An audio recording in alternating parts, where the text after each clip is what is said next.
L'immobilier peut paraître tellement compliqué, mais en fin de compte, il y a quelques petits éléments que vous devez savoir avant de commencer, soit investir ou vous acheter votre première propriété.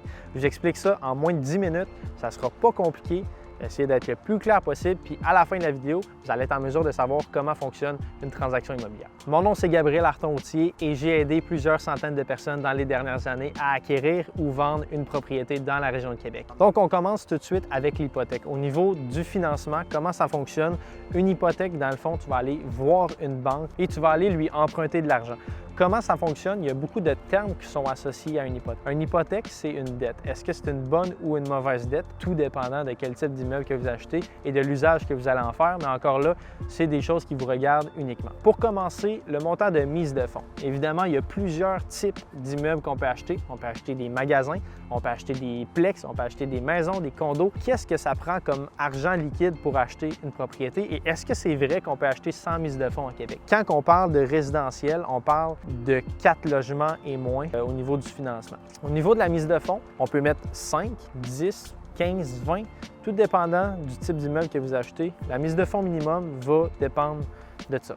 Premièrement, si vous achetez une maison, un condo ou un duplex, la mise de fonds minimum que vous allez devoir mettre va être de 5 en tant que propriétaire occupant. Si vous n'êtes pas propriétaire occupant, vous allez devoir mettre 20 % Au commercial, on parle maintenant de 35 % de mise de fonds actuellement, tout dépendant des taux et de plusieurs autres facteurs. Dans la majorité des cas, le commercial, on parle de 5 logements et plus. Maintenant, pour du triplex et quadruplex, ça va être du 10 % de mise de fonds qu'on peut aller chercher si on habite l'immeuble encore une fois, si vous êtes propriétaire occupant. Donc, si vous n'habitez pas l'immeuble et c'est complètement pour de la location, la banque va vous demander un paiement de 20 % de cash down pour acheter l'immeuble. Dans certains cas, sur du 5 logements et plus, vous allez pouvoir mettre seulement 15 % de mise de fonds. Par contre, évidemment, référez-vous à votre courtier hypothécaire. Il va être en mesure, plus que moi, de vous confier les bonnes informations à ce niveau-là. Pour le résidentiel, vous l'avez compris, maison, condo, duplex, 5 %, triplex, quadruplex, 10 %, 5 logements ou plus, 15 %. Évidemment, il va y avoir plusieurs facteurs qui vont jouer. Il va y avoir plusieurs frais qui vont être liés à ça, à mettre moins de 20 %, ce qui s'appelle une prime d'assurance. Donc, il y a plusieurs compagnies qui le font, mais la plus connue de tous est la SCHL. Donc, on passe par la SCHL pour faire le prêt. C'est quoi la différence de ça? C'est que la banque n'a pas la même responsabilité au niveau du prêt. Et encore une fois, la SCHL, qu'est-ce que ça vient faire? C'est que ça vient donner la possibilité d'acheter avec moins de 20 % de mise de fonds. La SCHL, ce qu'elle va venir faire, ça va être comme une assurance de voiture. La SCHL vient couvrir ton prêt. Si tu as un défaut de paiement ou quoi que ce soit, c'est la SCHL, dans le fond, qui va garantir le prêt puis qui va évidemment payer la banque. La banque, elle se ramasse avec aucun risque. Par contre, si vous mettez 20 % de mise de fonds au plus, la banque, elle va devoir évidemment prendre quelques mesures de sécurité ou envoyer tout simplement un évaluateur pour être sûr que le prix que vous payez va être le bon prix. Donc, si jamais vous faites des défauts de paiement et la banque doit réclamer la propriété pour la revendre, bien, elle veut être sûre que si vous l'avez payé 450 puis vous avez une hypothèque de 400 000, qu'elle va pouvoir remettre son 400 000 dans ses poches pour évidemment se repayer. Donc, c'en est ça pour l'hypothèque. Maintenant, parlons de l'intérêt. Qu'est-ce que ça peut impacter dans votre prêt? Évidemment, plus que l'intérêt est élevé, bien, plus que votre prêt va coûter cher et ça fonctionne annuellement. Ce n'est pas 5 % du montant que vous allez prendre qui va être pris en hypothèque. C'est important de savoir que c'est sur le montant qui reste à payer de votre hypothèque. Fait que, par exemple, vous avez un prêt à 300 000 $, c'est important de savoir que ce n'est pas parce que vous payez 20 000 $ par année que ça va être 5 % sur ce 20 000 $-là. Ça va être 5 % sur la valeur totale de l'hypothèque. Donc, encore une fois, propriété à 300 000, 5 % sur 300 000, c'est le montant annuel qui va vous charger. Fait que c'est normal qu'au départ, vous vous dites « Ah, bien moi, je charge 5 %, c'est 5 %. » Bien, calculez pas 95 % du montant que vous allez être chargé en capital. Parce qu'évidemment, le capital, c'est l'argent que vous allez payer sur l'immeuble et l'intérêt, ça va être la banque, évidemment, qui va en faire profit. C'est important de savoir que si vous payez 25 000 la première année, bien, votre hypothèque ne passera pas de 300 000 à 275 000. Elle va peut-être être à 286. Fait que ça, c'est important à savoir. Maintenant, je veux en revenir avec la SCHL. La SCHL, dans le fond, ça va venir donner une prime supplémentaire de 9 % qui appelle. Donc, si sur une propriété à 300 000, vous mettez seulement 5 %, donc 15 000 $, bien, votre hypothèque ne sera pas à 285 000. Il va avoir une prime d'assurance SCHL qui va s'ajouter à votre hypothèque et finalement, vous allez peut-être devoir payer 293 294 000 avec la prime SCHL. Donc, faites attention à ça. Évidemment, lors de la revente, ça va être considéré. Je peux vous donner un exemple de à quel point de l'intérêt, ça fait une différence au niveau du prêt. Je suis sur Centris. En passant, tous les calculs que je fais actuellement, vous allez pouvoir les retrouver et les refaire avec vos propres chiffres sur centris.ca. Évidemment, il va y avoir l'outil en haut que vous allez pouvoir cliquer dessus. Oups, outils, calculatrice. Vous allez tomber directement sur les différentes calculatrices. Fait que ce qui va nous intéresser actuellement, ça va être calcul de versement hypothécaire. Encore une fois, on va marquer par exemple 350 000 avec un 5 de mise de fonds, par exemple une unifamiliale. Donc, ça serait 17 500.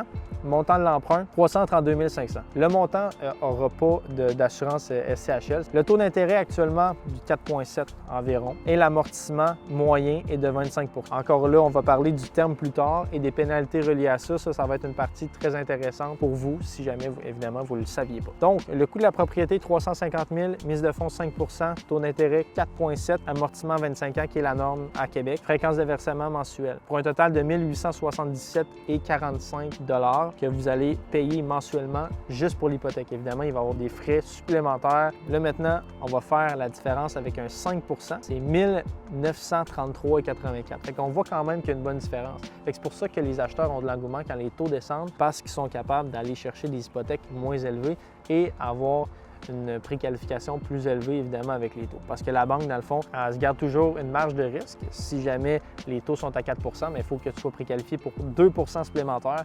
Fait qu'il faudrait que tu sois préqualifié pour du 6 % au montant qu'ils te donnent, juste pour être sûr que si jamais il y a une augmentation des taux ou quoi que ce soit, tu sois quand même à l'aise de payer. Voici c'est quoi, dans le fond, la différence entre un 5, un 4,7 ou peu importe. Mais encore une fois, si ça descend, bien, le paiement que je viens de vous dire va être moins élevé. Là, ça devient intéressant parce qu'on va parler d'amortissement et de terme. Actuellement, comme j'avais mentionné plus tôt dans la vidéo, on parle de 25 ans en moyenne. Vous pouvez le payer plus tôt. Okay? On va vous montrer c'est quoi la différence. Encore une fois, on a un tableau avec les mêmes chiffres ordonnés.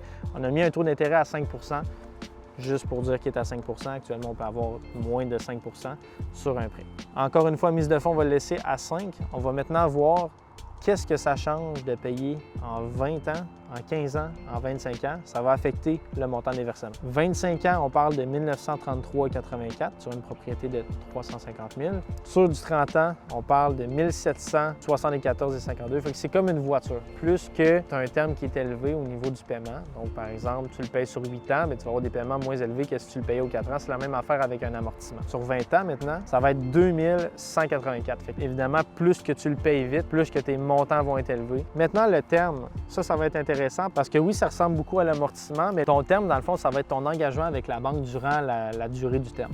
Fait que, par exemple, tu prends un terme avec 5 ans, tu vas avoir des modalités. Ça, c'est très important. C'est pas nécessairement « Ah, je veux garder ce prêt-là le plus longtemps possible ». Ça va être aussi quel type de projet tu veux faire avec ton immeuble. Si tu veux le revendre dans 2 ans, bien, si tu prends un terme de 5 ans avec une pénalité de 16 000, bien, c'est peut-être pas nécessairement la meilleure option pour toi. Peut-être que le terme de 5 ans va avoir moins d'intérêt. Peut-être qu'il va être à 4,69 au lieu de 4,80. Évidemment, si tu veux le revendre dans 2 ans, tu es mieux de prendre le 4,80 sans pénalité que de payer 16 000. Tu s'entends, tu fais les calculs, tu comprends rapidement que tu es mieux avec un 4,80. Fait que ça, encore une fois, un courtier hypothécaire compétent va pouvoir t'aider dans tes démarches puis te trouver le meilleur terme pour toi.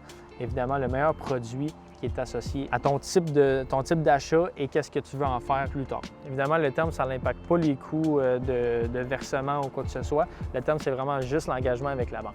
Donc, on peut avoir des termes de 5 ans, de 3 ans, de 2 ans, de 1 an, tout dépendant, encore une fois, quel type de projet tu veux faire. C'est important de bien se faire conseiller lorsqu'on veut acheter une propriété, autant par un courtier immobilier qu'un courtier hypothécaire. C'est des personnes qui sont cruciales dans une transaction immobilière.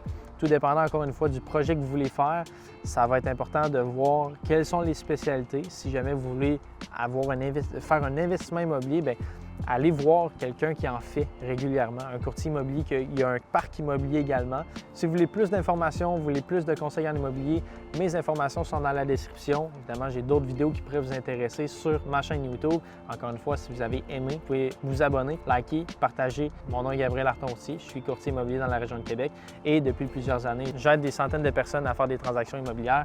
Donc, encore une fois, merci d'avoir écouté la vidéo et on se voit pour une prochaine.